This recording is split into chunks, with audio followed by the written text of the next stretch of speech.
Hello students, in this video we will talk about the sex determination from the chapter heredity. अब इसमें सबसे पहले जो एक बेबी का सेक्स होता है, दैट मीन्स कि बेबी मेल होगा या फिर फीमेल होगा, तो वो डिपेंड करेगा कि उसने अपने पेरेंट्स से कौन से क्रोमोसोम इनहेरिट करे हैं. You can see here sex determination is sex of an individual depends on sex chromosomes inherited from the parents. इसका मतलब ये है कि पेरेंट्स से जो क्रोमोसोम वो इनहेरिट करेगा उस पे डिपेंड करेगा कि एक बेबी का सेक्स मेल होगा या फिर फीमेल होगा. So let's start. सबसे पहले हमारी जो ह्यूमन बॉडी है उसमें 23 पेयर ऑफ क्रोमोसोम्स होते हैं, that means 46 chromosome in total होते हैं. तो 23 पेयर्स होते हैं और जो उसमें से 22 पेयर हैं वो ऑटोसोम है और 1 पेयर रिमेनिंग जो है वो सेक्स क्रोमोसोम है. दैट मीन्स जो 22 पेयर हैं जो कि हमने ऑटोसोम्स बोला है वो जो एक बेबी की कैरेक्टरिस्टिक्स हैं, यानी कि उसका जो ट्रेट है वो उसके लिए रिस्पॉन्सिबल होते हैं ऑटोसोम. और जो ये 1 पेयर है रिमेनिंग जो कि है सेक्स क्रोमोसोम यानी कि जो बेबी का सेक्स डेवलप करेगा. जो ये 1 पेयर है ये डिसाइड करेगा कि बेबी फीमेल होगा या फिर मेल होगा. तो ह्यूमन बॉडी में हुए 23 क्रोमोसोम और 1 पेयर हुआ उसका सेक्स क्रोमोसोम. अगर हम विदाउट पेयर बात करें तो 44 जो है वो ऑटोसोम्स हैं और रिमेनिंग 2 जो है वो सेक्स क्रोमोसोम है, that means 1 pair.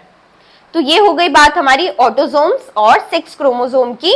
Autosomes decide करते हैं बेबी का ट्रेट और जो सेक्स क्रोमोसोम है वो डिसाइड करते हैं बेबी का जेंडर क्या होगा. अब हम बात करते हैं, ये जो क्रॉस है काफी इजी क्रॉस है. यहाँ है मेल और यहाँ है फीमेल. मेल के पास हमेशा होता है XY क्रोमोसोम और वहीं फीमेल के पास होगा XX क्रोमोसोम. अब इनमें जब क्रॉस होगा तो मेल प्रोड्यूस करेगा X गैमीट और एक Y गैमीट और फीमेल कॉमनली प्रोड्यूस करेगी X गैमीट.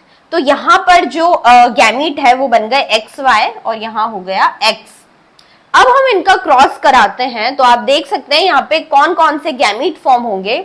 अगर मेल का X क्रोमोसोम फ्यूज हुआ फीमेल के X क्रोमोसोम के साथ तो उसने बनाया XX, that means baby will be female. अब अगर मेल के Y क्रोमोसोम ने फीमेल के X क्रोमोसोम के साथ में फ्यूजन करा तो उसने Y प्लस X मिलके बनाया XY, that is offspring will be male, that is XY.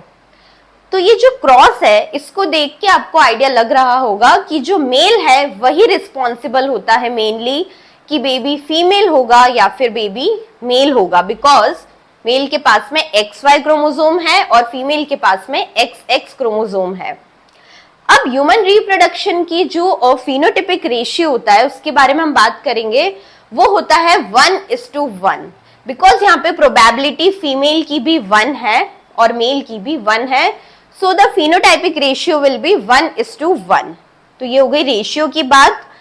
अब इस चार्ट से हमें ये पता चला है कि जो फादर होते हैं, फादर ही रिस्पॉन्सिबल है कि सेक्स ऑफ अ चाइल्ड क्या होगा, whether it will be male और whether it will be female.